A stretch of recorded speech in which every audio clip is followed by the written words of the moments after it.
In a world where untapped potentials hide in the shadows, a movement is proven to empower and connect the out of school youth, igniting a spark that will change life forever. A forgotten corners and united communities, a generation of dreamers eager to break free from the chains of circumstance, seek their path to success, unleashing their potential with your enhanced to light their way, ensuring that no talent is left behind. Education's promise often eludes those caught in the web of adversity. But fear not, for our mission is clear: to open doors long closed, empowering these resilient souls with skills that will reshape their destiny. As we gather here today, let us embrace the beauty of unity and the power of our diverse talent. Kapatiran, a name that holds the essence of each member, stands tall with the pillars of our team, said Mark, Angeline, Pete, and Angel. In the spirit of Kapatiran, a Filipino word that encapsulates the deep bond of brotherhood and sisterhood. We come together as a family, connected by a shared vision and unwavering support. Kapatiran reminds us that we are not just colleagues, but a support system that nurtures and uplifts one another. Today, we will be presenting about out-of-school youth worldwide. So now let's get started. Our presentation has four parts, namely introduction, problem, analysis, and recommendation.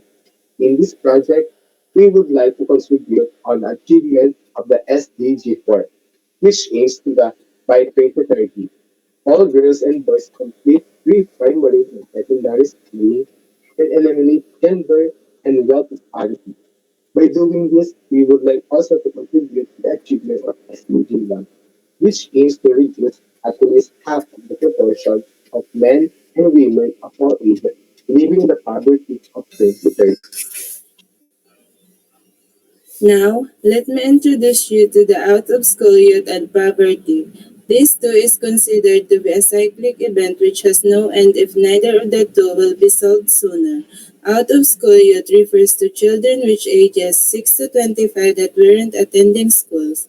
Reasons for such has been identified and poverty is one of them.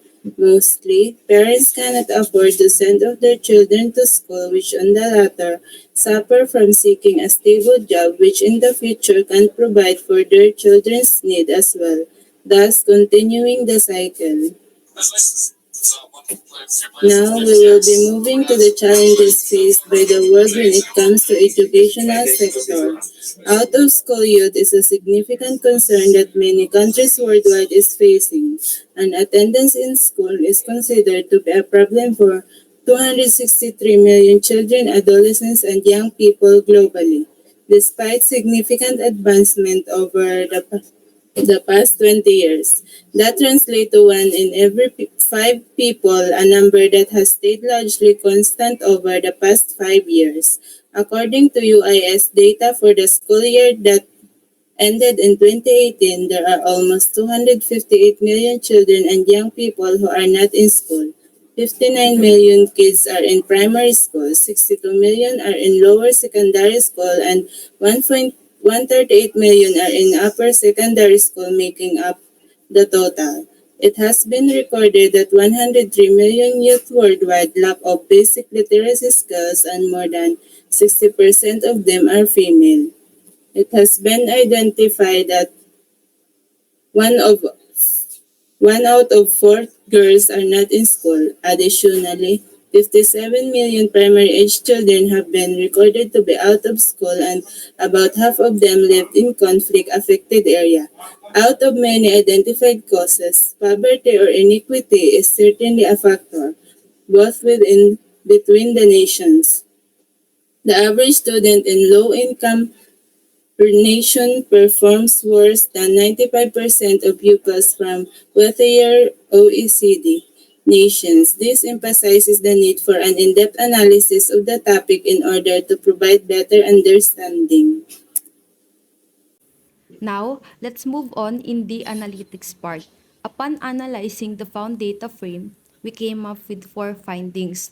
The first one is that female holds the highest record of out of school youth worldwide. As you can see in the chart, the female is presented by the orange bar and the blue bar is for the male. In every country that has the record of out of school youth, female has outnumbered the number of males. Second one is that less developed countries have the highest number of out-of-school youth. It can be inferred from the chart that most developed country holds the least number of out-of-school youth. Less developed countries are identified to be low-income countries which may have something to do with the poverty that arise in one place. This strengthens the fact that poverty and out-of-school is indeed a cyclic phenomenon. Third, we want to show you that the highest number of out-of-school youth was recorded in the year 2018 and it lowers for the following years, meaning the way that people involved in combating this issue is somewhat effective and we are on our way to achieving the SDGs. This may suggest that the existing actions of the parties involved needs improvement and support to be able to achieve the SDGs goal. Lastly, we want to show that most of the countries with record of out-of-school youth belong to SSA region.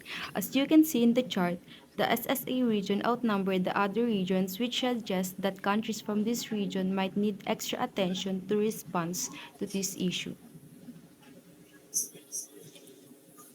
With this, we will be proceeding now to the recommendation. In here, we've identified three involved bodies in which we have recommendation for each.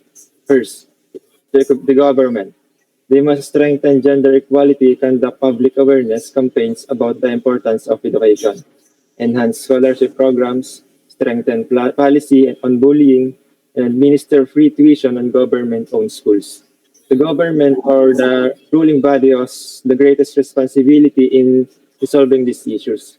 Upon leading the other on enhancing the things that will contribute to achievement of the goal, these issues will be solved.